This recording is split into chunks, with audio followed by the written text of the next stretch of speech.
তাকে মনে করা হচ্ছে ফুটবল ইতিহাসের সেরা স্ট্রাইকার রোনাল্ডো এবং পেলের উত্তরসূরি। মাত্র ১৭ বছর বয়সে ব্রাজিল জাতীয় দলে সুযোগ পেয়েছেন, পারফরম্যান্সেও সাড়া ফেলে দিয়েছেন। এর মধ্যে বিশ্বের সেরা ক্লাব রিয়াল মাদ্রিদ তাকে দলে ভিড়িয়েছে। বলা হচ্ছে পালমিরাস থেকে রিয়াল মাদ্রিদের যোগ দেওয়ার অপেক্ষায় থাকা এনরিক ফেলিপের কথা। কোপা আমেরিকার কোয়ার্টার ফাইনালে ভিনিসিয়াস জুনিয়রের নিষেধাজ্ঞায় টুর্নামেন্টে প্রথমবারের মতো সেরা একাদশের সুযোগ পেয়েছিলেন এনরিক, কিন্তু উপহার দিয়েছে একরাশ হতাশা।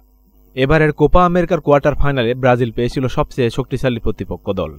এবারের আসরে সবগুলো ম্যাচে জয় পাওয়া উরুগুয়ের বিপক্ষে ব্রাজিলকে মাঠে নামতে হয়েছে সেরা অস্ত্র ভিনিসিয়াস জুনিয়রকে ছাড়াই। তার মাসুলও দিয়েছে তারা। রোববার ৭ জুলাই কোয়ার্টার ফাইনালের শেষ ম্যাচে উরুগুয়ের বিপক্ষে টাইব্রেকারে ৪-২ গোলের ব্যবধানে হেরেছে ব্রাজিল। নির্ধারিত সময়ের খেলায় কোনো দলই গোল করতে পারেনি। টাইব্রেকারে ব্রাজিলের পক্ষে এদার মিলিতাও এবং ডগলাস লুইস গোল করতে ব্যর্থ হন। এদিন ভিনিসিয়াস জুনিয়রের পরিবর্তে শুরুর একাদশে ছিলেন এনরিক। এই জুলাই রিয়াল মাদ্রিদের যোগ দেওয়ার অপেক্ষায় থাকা ১৭ বছর বয়সী এনরিক অবশ্য হতাশ করেছেন।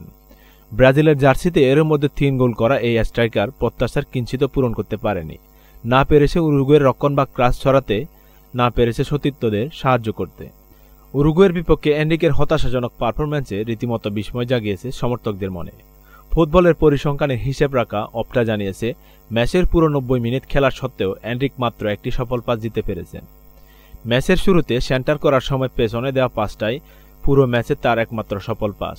সব মিলিয়ে ৫টি পাস দিয়েছেন এনরিক, যার মধ্যে ৪টি প্রতিপক্ষের রক্ষণভাগের দিকে, কিন্তু প্রতিটি পাসই ব্যর্থ হয়েছেন তিনি। গত মার্চে আন্তর্জাতিক প্রীতি ম্যাচে ইংল্যান্ড ও স্পেনের বিপক্ষে গোল করে আলোচনায় আছেন এনরিক। এরপর কোপা আমেরিকায় দলের ৯ নম্বর জার্সিতে পান তিনি। কোপা আমেরিকার গ্রুপ পর্বের ৩ ম্যাচেই বদলি হিসেবে নামলেও কোনো গোল করতে পারেননি এনরিক। ব্রাজিলও পারেনি আলো সরাতে। গ্রুপ পর্বে প্যারাগুয়ের বিপক্ষে একমাত্র জয়টি পেয়েছে সেলেসাওরা। বাকি ৩ ম্যাচের ২৭০ মিনিটে মাত্র একটি গোল করতে পেরেছিল ব্রাজিল।